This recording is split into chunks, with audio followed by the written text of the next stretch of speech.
Cabinet sub committee ಸಭೆಯನ್ನ ನಡೆಸಲಾಗ್ತಾ ಇದೆ.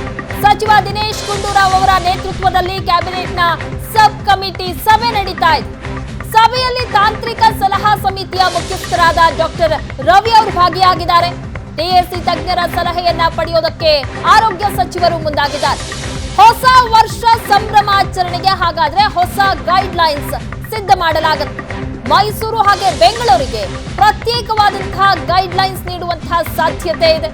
Brigade road, MG ರಸ್ತೆಯಲ್ಲಿ ಓಡಾಡೋರಿಗೆ ಮಾಸ್ಕ್ ಫಿಕ್ಸ್ ಆಗೋ ಸಾಧ್ಯತೆ. ಇವತ್ತಿನ ಈ ಸಭೆ ಸಾಕಷ್ಟು ಮಹತ್ವವನ್ನ ಪಡೆದುಕೊಳ್ತಾ ಇದೆ. ಎಲ್ಲರ ಚಿತ್ತ ಈಗ ಈ ಸಭೆಯತ್ತ ನೆಟ್ಟಿರುವಂತದ್ದು ಯಾವೆಲ್ಲ ರೂಲ್ಸ್ ಗಳನ್ನ ಜಾರಿ ಮಾಡುವಂತಹ ಸಾಧ್ಯತೆ ಇದೆ ಅಂತ ಎಲ್ಲರೂ ಸಹ ಎದುರು ನೋಡ್ತಾ ಇದ್ದಾರೆ.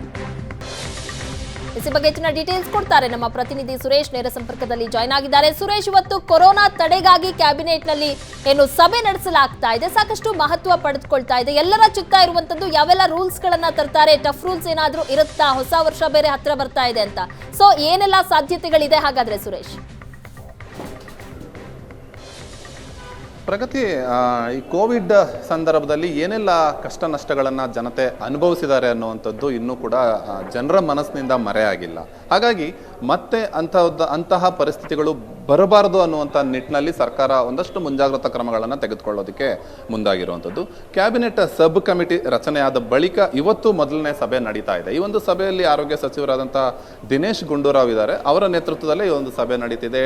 ಟೆಕ್ನಿಕಲ್ ಅಡ್ವೈಸರಿ ಕಮಿಟಿಯ ಎಲ್ಲ ಸದಸ್ಯರು ಕೂಡ ಈ ಒಂದು ಸಭೆಯಲ್ಲಿ ಭಾಗವಹಿಸಿದ್ದಾರೆ.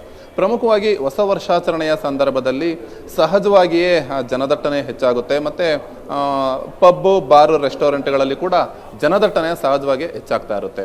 ಹೊಸ ವರ್ಷವನ್ನು ಬರಮಾಡಿಕೊಳ್ಳುವಂಥ ಸಂಭ್ರಮದಲ್ಲಿ ಜನ ಇರ್ತಾರೆ. ಅಂತಹ ಸಂದರ್ಭದಲ್ಲಿ ಮರಿಬಾರದು ಅನ್ನುವಂಥ ನಿಟ್ಟಿನಲ್ಲಿ ಒಂದಷ್ಟು ರೂಲ್ಸ್ಗಳನ್ನು ಜಾರಿಗೆ ತರಬೇಕು ಅನ್ನುವಂಥ ನಿಟ್ಟಿನಲ್ಲಿ ಸರ್ಕಾರ ಇದೀಗ ಮುಂದಾಗಿರುವಂಥದ್ದು. ಪ್ರಮುಖವಾಗಿ ಆರೋಗ್ಯ ಇಲಾಖೆಯ ಅಧಿಕಾರಿಗಳೇ ಒಂದಷ್ಟು ಸಲಹೆಗಳನ್ನು ಸಭೆಯಲ್ಲಿ ಕೊಡ್ತಾ ಇದ್ದಾರೆ ಅನ್ನುವಂಥ ಮಾಹಿತಿ ಸದ್ಯಕ್ಕೆ ತಿಳಿದು ಬಂದಿರುವಂಥದ್ದು. ಅಟ್ಲೀಸ್ಟ್ ಮುಂದಿನ ಒಂದು ವಾರದವರೆಗಾದರೂ ಒಂದಷ್ಟು ರೂಲ್ಸ್ಗಳನ್ನು ಜಾರಿಗೆ ತಂದರೆ ಒಳ್ಳೆಯದು ಅನ್ನುವಂಥ ಸಲಹೆಗಳನ್ನು ಅಧಿಕಾರಿಗಳು ಕೊಡ್ತಾ ಇರುವಂಥದ್ದು. ಪ್ರಮುಖವಾಗಿ ಬ್ರಿಗೇಡ್ ರಸ್ತೆ ಮತ್ತು ಎಂಜಿ ರಸ್ತೆ ಏನಿದೆ, ಇಲ್ಲಿ ಹೊಸ ವರ್ಷಾಚರಣೆಗೆ ಜನತೆ ಹೆಚ್ಚು ಸಂಖ್ಯೆಯಲ್ಲಿ ಸೇರ್ತಾ ಇರ್ತಾರೆ. ಹಾಗಾಗಿ ಇಂತಹ ಸ್ಥಳಗಳಲ್ಲಿ ಒಂದಷ್ಟು ಟಫ್ ರೂಲ್ಸ್ಗಳನ್ನು ತರಬೇಕು. ಟಫ್ ರೂಲ್ಸ್ ಅಂತಂದರೆ ತೀರಾ ಕಳೆದ 2 ವರ್ಷಗಳ ಹಿಂದೆ ಇದ್ದಂತಹ ರೂಲ್ಸ್ಗಳಲ್ಲ. ಒಂದಷ್ಟು ಮಾಸ್ಕ್ಗಳನ್ನು ಕಡ್ಡಾಯ ಮಾಡುವಂಥದ್ದು, ಮತ್ತು ಸ್ಯಾನಿಟೈಸರ್ಗಳನ್ನು ಬಳಸುವಂಥದ್ದು, ಮತ್ತು ಹೋಟೆಲ್, ಪಬ್, ಬಾರ್ಗಳಲ್ಲಿ ಒಂದಷ್ಟು ಸ್ಯಾನಿಟೈಸೇಷನ್ ಮಾಡುವಂತಹ ರೂಲ್ಸ್ಗಳನ್ನು ಇಂದಿನಿಂದಲೇ ತಂದರೆ ಹೇಗೆ ಅನ್ನುವಂಥ ಸಲಹೆಗಳನ್ನು ಕೂಡ ಇವತ್ತಿನ ಈ ಒಂದು ಸಭೆಯಲ್ಲಿ ಕೊಡ್ತಾ ಇರುವಂಥದ್ದು. ಇದೆಲ್ಲದರ ಜೊತೆಯಲ್ಲಿ ಕೋವಿಡ್ನಿಂದ ಉಂಟಾಗಿರುವಂತಹ ಹಾನಿ ಬಗ್ಗೆ ಕೂಡ, ಅಂದರೆ ಸಾವು ನೋವುಗಳ ಬಗ್ಗೆ ಮತ್ತು ಅದು ಹರಡ್ತಾ ಇರೋದ್ರ ಬಗ್ಗೆ ಕೂಡ ಆರೋಗ್ಯ ಸಚಿವರಾದಂಥ ದಿನೇಶ್ ಗುಂಡೂರಾವ್ ಅವರು ಈ ಒಂದು ಸಭೆಯಲ್ಲಿ ಅಧಿಕಾರಿಗಳಿಂದ ಪಡ್ಕೊಳ್ತಾ ಇದ್ದಾರೆ. ವೈದ್ಯರು ಕಡ್ಡಾಯವಾಗಿ ಕೋವಿಡ್ನಿಂದ ಬಳಲ್ತಾ ಇರುವಂತಹ ವಾರ್ಡ್ಗೆ ಭೇಟಿ ಕೊಟ್ಟು ನಿಗಾ ವಹಿಸಬೇಕು ಅಂತಹ ರೋಗಿಗಳ ಬಗ್ಗೆ ಅನ್ನುವಂಥ ಒಂದು ಸೂಚನೆಯನ್ನು ಕೂಡ ಆರೋಗ್ಯ ಸಚಿವರಾದಂಥ ದಿನೇಶ್ ಗುಂಡೂರಾವ್ ಅವರು ನೀಡ್ತಾ ಇರುವಂಥದ್ದು.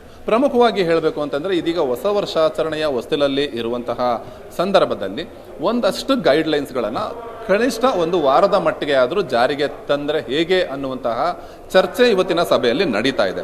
ಸಭೆಯ ಬಳಿಕವಷ್ಟೇ ಏನೆಲ್ಲ ರೂಲ್ಸ್ಗಳನ್ನು ಪಾಲಿಸಬೇಕು ಜನ, ಮತ್ತು ಬೆಂಗಳೂರು ಮತ್ತು ಮೈಸೂರು ಪ್ರಮುಖವಾಗಿ ಈ ಭಾಗಗಳಲ್ಲಿ ಜನದಟ್ಟಣೆ ಹೆಚ್ಚಾಗ್ತಾ ಇರೋದ್ರಿಂದ, ಮತ್ತು ಈ ಒಂದು ನ್ಯೂ ಇಯರ್ ಸೆಲೆಬ್ರೇಷನ್ ಕೂಡ ಹೆಚ್ಚಾಗಿ ಇಂತಹ ಕಡೆಗಳಲ್ಲಿ ಮಾಡೋದ್ರಿಂದ ಇಂತಹ ಸಿಟಿಗಳಿಗೆ ಪ್ರತ್ಯೇಕವಾದ ಗೈಡ್ಲೈನ್ಸ್ಗಳನ್ನು ತರಬಹುದಾ ಅನ್ನೋದರ ಬಗ್ಗೆ ಕೂಡ ಈ ಒಂದು ಸಭೆಯಲ್ಲಿ ಚರ್ಚೆ ನಡೀತಾ ಇರುವಂತದ್ದು. ಪ್ರಗತಿ. ಓಕೆ, ಥ್ಯಾಂಕ್ ಯು ಸುರೇಶ್ ನಿಮ್ಮೆಲ್ಲ ಡೀಟೇಲ್ಸ್ಗಾಗಿ.